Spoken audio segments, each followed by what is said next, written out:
ìyá ọmọ sùnre agbọ́rùn sọ̀rọ̀ ire aládùúgbẹ́ sùnre agbọ́rùn sọ̀rọ̀ ire ẹ̀yin bá ti ka ilé ẹ̀mí àtúndì kọ̀kọ̀ bá fọ́ abẹ́ àdàbà agbọ́rùn sọ̀rọ̀ ire. àpáta dé àpáta pààrọ̀ ìlú dé ìgbà kan là wáyé ìgbà kan là àṣàyé ìgbà kan là ó tún káyé pójúgbà ó ṣe òní ló fi ọdún mẹ́wàá tí kò wé lọ́kẹ́ tí madam Juliana Aduke ayọ̀wò ẹ̀yẹ tó wọ ilẹ̀ pàdásùn tó káyé pójúgbà ó ṣe ikú dóró ikú ṣèkà ikú foníkàálẹ̀ ikú mẹ́rin ire lọ àṣẹ tòótọ́ ni wípé ẹkú àṣẹyìndì ni ó padà kẹ́yìn ẹkú ewu ọmọ madam Juliana Aduke abiyamọ tòótọ́ abiyamọ akọ̀já tọ̀rọ̀tọ̀rọ̀ ó ṣe ló dàbí kó má tí ì lọ gbogbo ọmọ rẹ àtàwọn ọmọ rẹ pátá ni wọ́n ṣe lédè lẹ́yìn rẹ àwọn ọmọ rẹ wípé ìrántí ọdún kẹwàá rèé tó ti fi wá sílẹ̀ sójú ayé ọjọ́ náà bí àná lórí o gbogbo màá ṣe bí bàbá wọn ò mọ̀ ṣe bí bàbá gbogbo màá ṣe bí ìyá fún un wọn ṣe bí ìyá o ọjọ́ lọ́jọ́ karùndínlọ́gbọ̀n oṣù kínní ọdún ogún àti ogún ó dín mẹ́rin 23 January 2016 ọjọ́ bánigbàdé ló jẹ́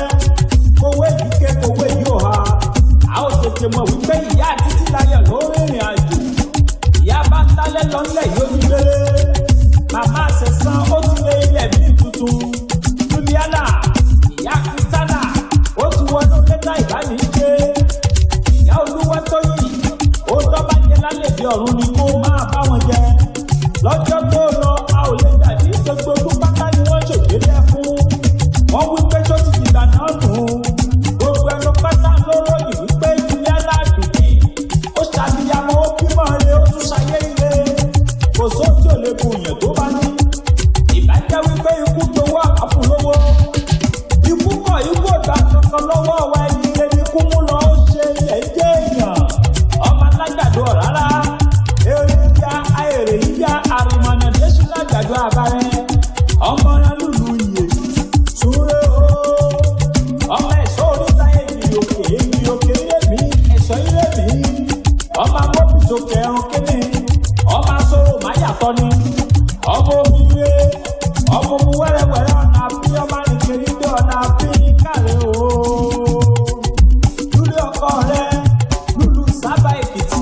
lábẹ́ ìjọba ìpínlẹ̀ Ìkòyí ìlú ìpínlẹ̀ Èkìtì ìwọ́láyà ọmọ omi ọ̀yẹ́ ìlú ọ̀yẹ́ rẹ̀ lù gbogbo sódò àyà kọ́kọ́ ṣe lé òkú àyà ọ̀pọ̀nà oko bí ọjà àyà òkìtì kékeré ó ilé ìjẹmọ àyà olóbì àparidọ̀ kan múlu ó jẹgẹmọ àyà ọlọ́gẹ̀dẹ̀ gbórí kan múlẹ̀ rọrùn àmọ́ ti yé tọmọ Juliana Aduke má dọ́rùn wẹ̀yìn o ọ̀gbẹ́ni Bámitálẹ́ ọmọ owó ẹ̀yẹ aláṣẹ àtolùdásílẹ̀ ilé-iṣẹ́ Heritage Group of Companies níbẹ̀ ló fún òkè olóòtú wípé àbíyáde ìyá mi máa dọ́rùn sọ̀rùn lálákejì òkú ọlọ́mọ kì máa ń sùn o máa dọ́rùn wẹ̀yìn wò kó máa wo àwọn ọmọ rẹ̀ gbogbo kó wá tó bá ń tọ́ mi ẹ̀jẹ̀ dáyé káṣáyé iye ikọ̀ òye iye òde o àṣekẹ́ òsì inú ayé àṣepamọ́ ló wà ó dáre ikú apẹ̀yìn àtọ́ ikú apẹ̀yìn tí ń dọ́ni ẹ̀jẹ̀ táyé eré kálẹ̀ látúbọ̀ tán ire torí kò sẹ́ni tó yípo tó kó bàbá ẹ̀ òní dìbò Juliana Aduke ó ti kéré o ó ti gbà ó ṣe òwúrọ̀ bàbá bẹ̀rẹ̀ wípé ta ló kọrin ewì ẹ jẹ́ kó láàyè wọn wípé àpáta ẹni ni tó bá lẹ́ni tó fẹ́ kàn sí mi ẹni tí wọ́n pè mí sórí nọ́mbà sáìdì tọ̀dọ̀ kèmí kò ṣe